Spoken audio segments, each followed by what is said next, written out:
At T-Mobile, our critical mission is providing unparalleled 5G coverage for when connectivity is mission critical.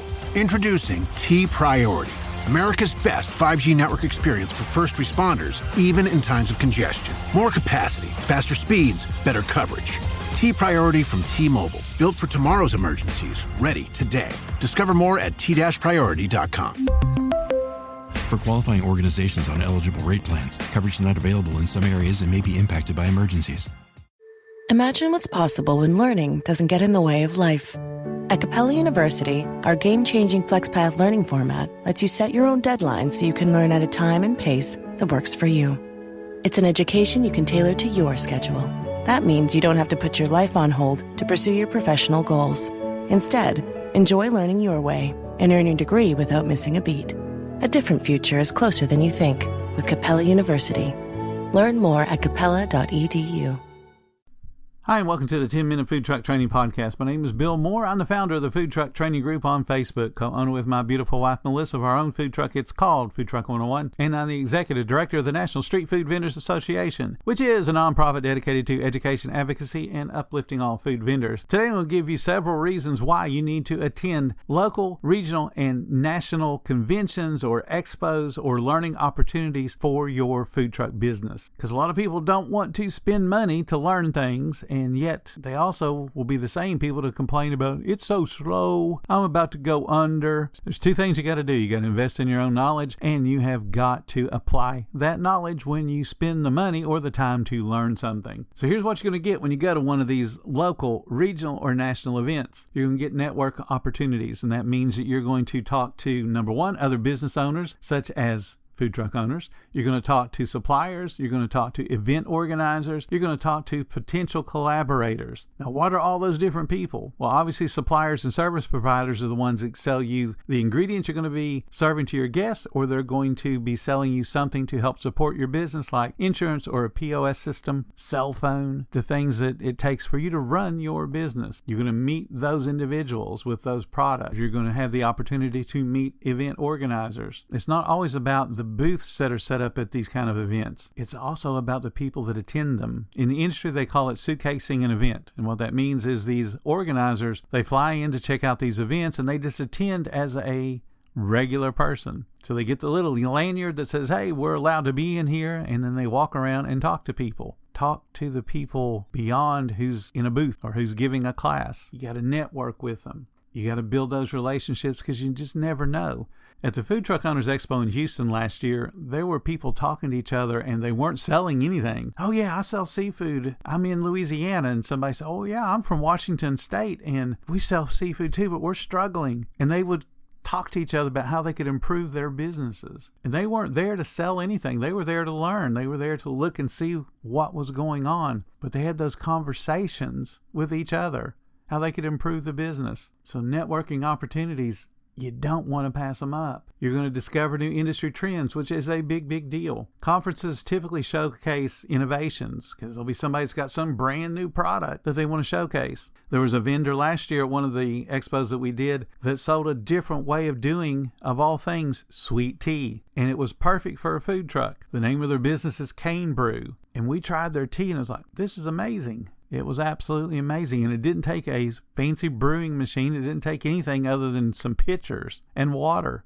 And then their tea, it was amazing drink. I couldn't believe it. I'm not a tea drinker, and the tea was very smooth. It was lightly sweetened like I like. It was a good product. Never heard of it before, but it was there. We saw a whole bunch of vegan food, and one of the busiest booths there was giving away samples. And it was amazing food. You would have not thought it was a vegan product. One of the food truck owners was so excited to be able to sell something, because he has so many requests for vegan food, but they laid it all out for him, how he could add a product that made sense for his menu with very little preparation on his part, other than to turn it into something that fit in with his menu. He was super excited. He bought several cases just to give it a try. And he's still using it today, and this has been several months later. You're going to gain access to expert knowledge at the Food Truck Owners Expo. And I'll be at the one this year in Las Vegas. That's the middle of July. And I'll be at the one that's at the beginning of December in New Jersey. I'm going to be giving classes, expert knowledge classes. There will be a whole bunch of other presenters. There will be so many presenters, in fact, that you won't be able to attend all the classes. So you got to pick and choose which ones are most important to you. Now, hopefully mine are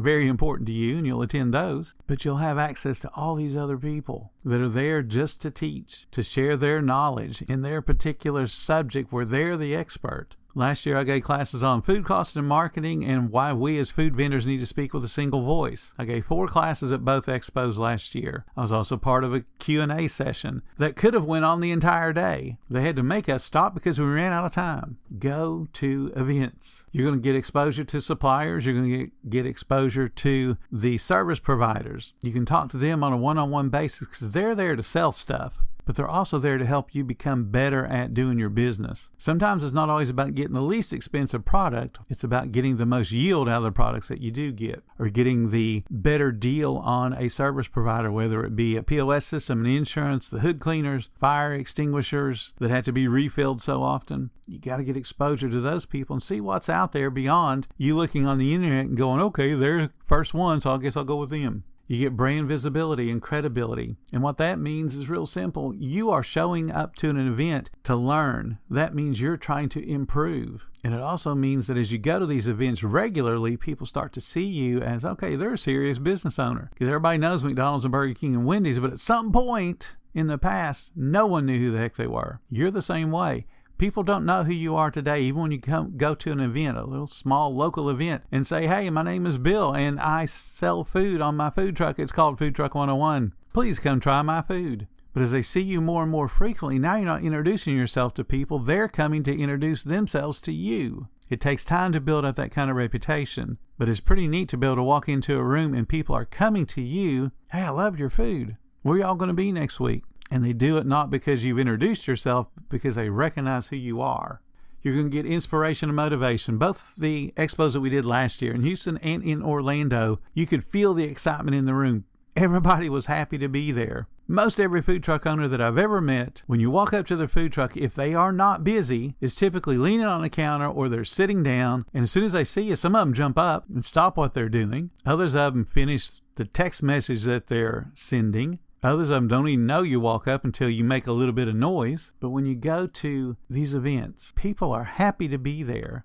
They're excited. They can't wait to talk to you about your business so they can learn, but they also want to share their business and their experiences. It is so different to have somebody come up and shake your hand and want to know about something than it is to walk up to a food truck where the owner looks like they have no friends in the world. They're leaning out their window with their head in their hand, and you feel like you're disturbing them because you're walking up and making them do something. The Food Truck Owners Expo that we did last year, absolutely amazing. This year is going to be even bigger and better. I can't wait. Professional development and certification. You're going to have opportunities to learn. We're going to give certifications for the classes that I give. So it'll be something you can brag about and say, hey, I attended this class from Bill Moore, and here's my certification that shows that I kind of know what I'm doing in this particular subject. Now, you can go to the other classes as well and say, look, I attended this class, and this class. This gives me a little bit more knowledge than the average food vendor. This makes you a more desirable employer because it's not just about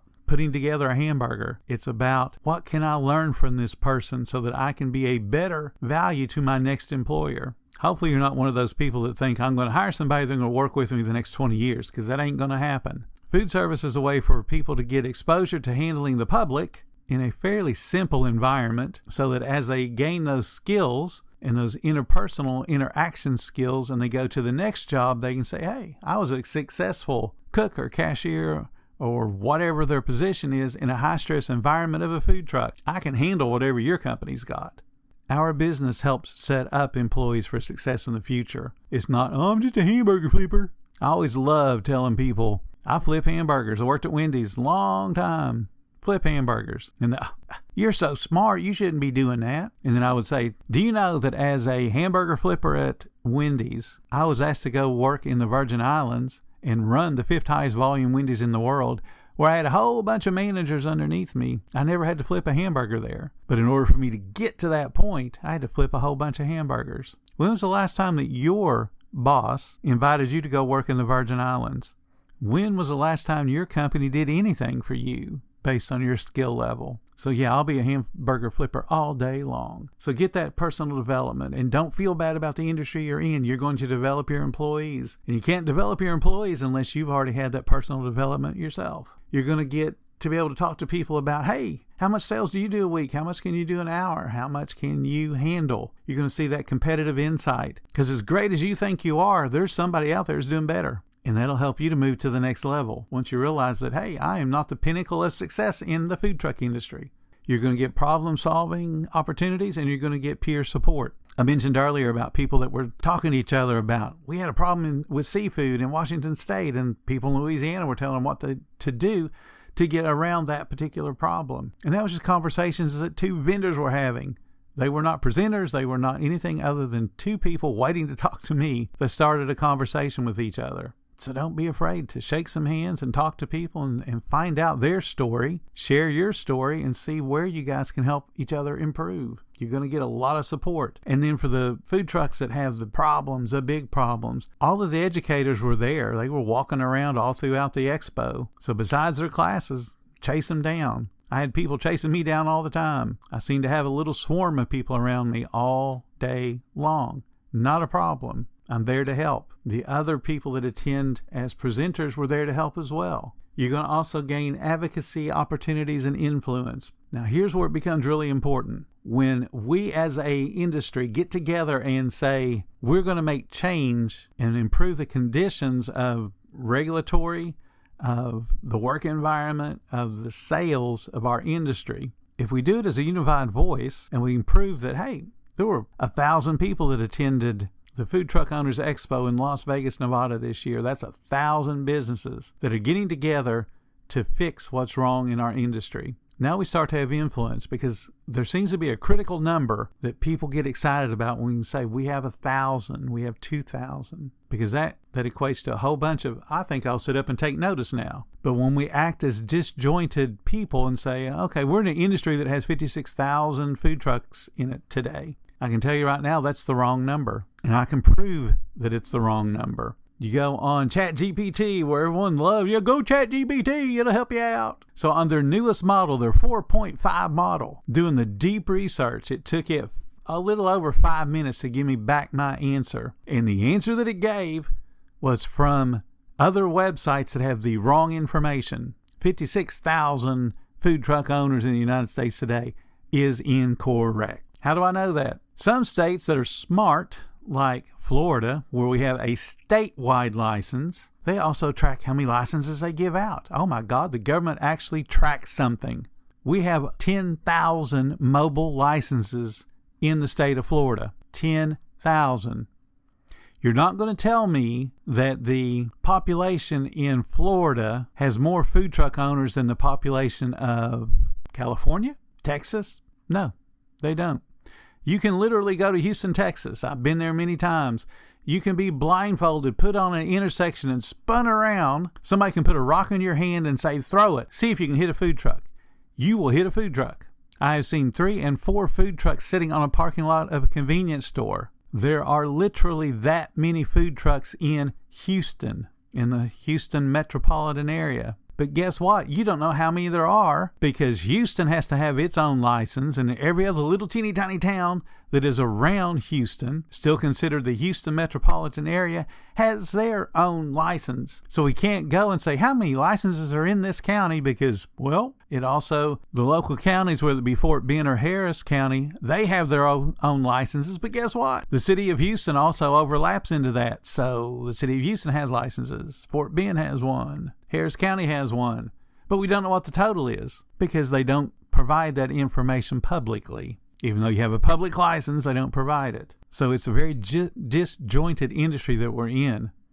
But when we have 1,000 people get together in Las Vegas, or 1,000 people get together in New Jersey, the industry suppliers and service providers and legislatures start to take notice. because they know how industries work. Even the restaurant association's big, long event that they do, they have thousands of presenters and thousands of exhibitions. And all the people that attend it, guess what, are not all the people that own restaurants. There are several 100,000 restaurants in the U.S., but they don't have several 100,000 people attend those events. But what they do is they extrapolate the numbers that do attend the events and go, okay, this is a big industry.